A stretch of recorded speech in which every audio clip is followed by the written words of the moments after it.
In this video, I'll be breaking down and reconstructing some of the visual effects by Cole Bennett on this music video with Yachty and Ian. Let's get straight into it. We'll start with some basic compositing effects that are used predominantly throughout the video. And before I begin this, I just want to say that I'm not Cole Bennett, nor am I anywhere close to the skill set of his team.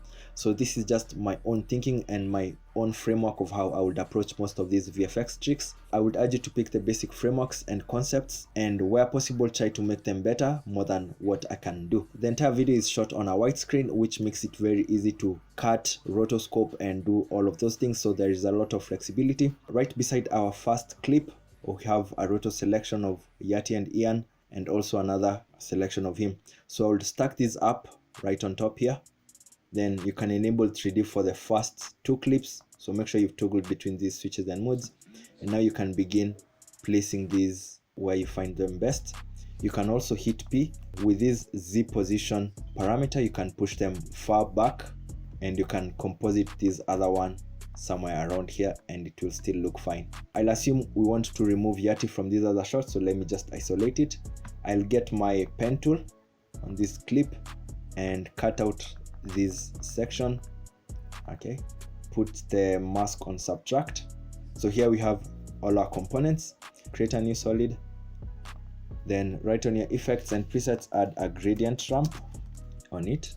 I'll place the solid below everything else. Pick the start color, maybe the brightest part of this, and then an end color. I will take a darker area of this, and now you can see it kind of blends in seamlessly.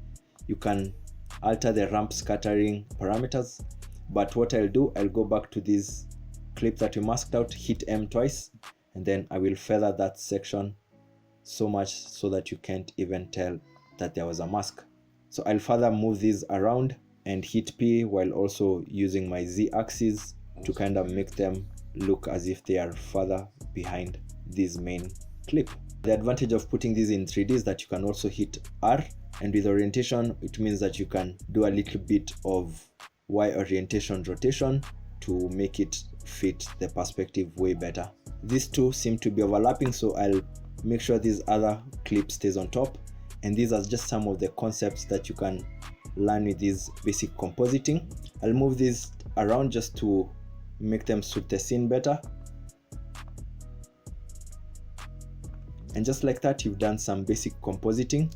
One of the things that you can add is something like a Gaussian blur. I'll add it on these two layers. For the one that is farthest away from the camera, I'll make sure it's less visible, so by adding a blur. Then for this other one that is right here, I'll just add a very little and subtle blur. And with that, we have the basic compositing that is predominantly used. For the advanced compositing, I won't show you everything step by step. For our main composition, which is at 1552 by 1080, so if I pick my calculator, I'll do 1552, which is the value for the width. I'll multiply it by something like 4 or 3. Let's multiply it by 3. So it will give us 4656, which are the dimensions we'll use to create a new comp. So you can see this big comp over here. I've had to pre-comp most of these clips so that they appear more than twice. Here's a small example. This is just going back and forth because I wouldn't find some better footage. Same thing that's happening here. So you can see I created this long composition with the same height. Then I created a solid at the bottom. I also had a gradient ramp on it, composited the clips in the way that I would want them to appear. Then back on our main comp, it will start somewhere like this. All you need to do is add position keyframes, go further on the timeline, move things on my left hand side like this. Once you're done, easy those keyframes, and if you play this back, I think that's too fast. We need to stretch this a little. Still too fast, so I'll reduce how much this goes by, and then I'll stretch it to my right, and I think this should be okay now.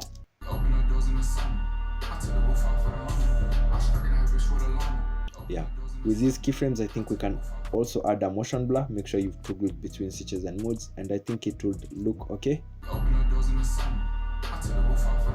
Yeah, I'll now show you how to do the stuttering effect, or I like to call it the boomerang effect. from IG. Ctrl D to duplicate your clip, and then I'll cut it around somewhere here. I think I want the movement to repeat itself somewhere around here. Find this rectangle tool, create a mask.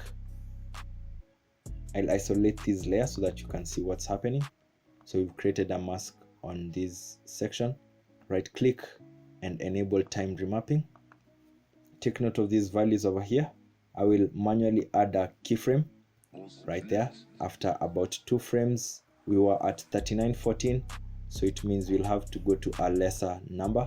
So we'll go to 3910, and then after 2 frames, copy my initial keyframe, and then you can just copy these keyframes to make this movement repeat itself. Easy ease them so that it's more flowy, and I think if we play it over, it should be okay. Yeah, it's as easy as ABC. Now I'll go to the hardest part for this tutorial. I'll try to make it as simple as possible. It's the faulty eyes effect, which we see on Yachty. For the faulty eyes effect to work, you need to rotoscope an eye and invert that rotoscope. If I isolate this layer, this is what I mean. I have a selection of everything except the eye. So we have our main footage, and then we also have this footage which has everything but the eyes. I'll re-enable our main clip and disable the one that is without an eye. Right around here where I have a perfect view of the eye, you can add a marker by simply coming right here at the end and bring the mark over there. Now from our main or our base clip, hit Ctrl D to duplicate that, right click and freeze this frame. I'll explain the importance of having this mark over here in a sec. Now that we have this freeze frame, let me rename this layer eyes freeze frame. We can now draw a mask around the eye. Find your pen tool and zoom in closer, go around the eyelid, and then you can always come back to these marks to try to reinforce and make them as realistic as you can. To see what we are doing, I will hide the main clip which is right below. I want us to retain one copy of this freeze frame, which we will use as I go on, but I want us to duplicate this. For the one that is right below, I want us to name it blind eyes. We want to create some blind eyes looking effect. I will hide the other copy. I'll give them similar label color so that you can follow easily. On the blind eyes, right click and pre-comp this. Inside the pre-comp, find your effects, add a hue or saturation. Desaturate this eye a little bit, and you can also mess around with the lightness. There is no one way of doing this. Experiment and see what works best. After that, we can add a texture, a white textured background, something like this. I'll bring the texture right on top, scale it down just a little, put it right on top of the eye. I will hide the textured layer, but I'll still have it clicked on. Then I will find my ellipse tool for masking, zoom in, and I'll try to draw a small circle around the pupil. Pick my selection tool and place it right here. I'll enable the layer so that you can see where the mask is at. Don't forget to hit M twice so that you can add feathering, and also reduce the mask expansion so that it's not that obvious. You can change the blending mode for this layer. I think we can try something like add. Which did we add the hue and saturation on this layer? I can't see it. Okay, we added the hue and saturation on the main comp, which is not what I wanted. I wanted us to add it inside the freeze frame layer only. Put the hue and saturation on the freeze frame, desaturate and reduce the lightness. For the textured paper, make sure to hit T and reduce the opacity a ton, so we are at around 50%. Before I add any effect, I want us to see what it looks like on our main comp. It's still not looking like a blind eye, so we'll go back. Add a CC toner on the freeze frame for the eye. Make sure it's work on duotone, and you can see it looks kind of whitish or it lacks some color. And if we go back, this is kind of what we are going for. So you'll still have a little bit of back and forth with these two layers. I still want to add a hue and saturation on the texture. I'll reduce the lightness for this texture. For the mask expansion, I want to increase the mask expansion and probably move the mask a little. So you'll need a bit of tweaking of this to make it look as realistic as it can get. I think now it's looking more like a blind eye. I reduced the opacity for the texture more at 40%, looks better for me. Next, we will track the movement of the eyes. Click on your original clip, track motion, zoom, and put it inside this eye. And then you can track these frame by frame going forward. Once you're done, create a new null object, edit the target to that null object, and then apply X and Y. I'll go back to my marker. From here, I will parent it to the null object, and I think if we scroll through, it should be aligned perfectly. That's the importance of having this mark over here. So I'll also enable these other eyes freeze frame. If I isolate it, this is just a selection of the normal eye. Let me also rename these normal eyes. Again, right at this moment, I will parent it to the null object so that the normal eyes also follow the movement perfectly. In terms of our layers, we have the normal eyes on top. If I disable that layer, we have the blind eyes. And then on top of everything else, we have the full clip without the eyes. As I said, take note of the arrangement of these layers. And now to make this effect, all you need to do is to add keyframes on the normal eyes. So hit P, add a position keyframe. Then after about 2 frames, we'll lift this eye and you can see it perfectly goes tucked in inside his skull. And then after 2 frames, we can drop it down by copying our first keyframe.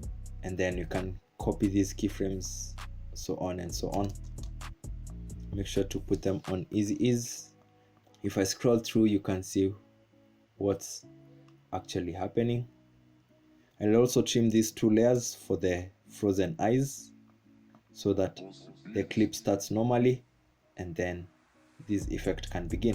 And that's my best reconstruction of this effect. I still think there is more room for improvement, but I hope this gives you an idea on what to do with this concept. I hope you genuinely enjoyed this little reconstruction of the VFX from this music video. As I mentioned earlier on, this might not be 100% how everything was done. This is just my small breakdown. I'm just giving you the frameworks and the concepts so that you can work around this and make something better than I.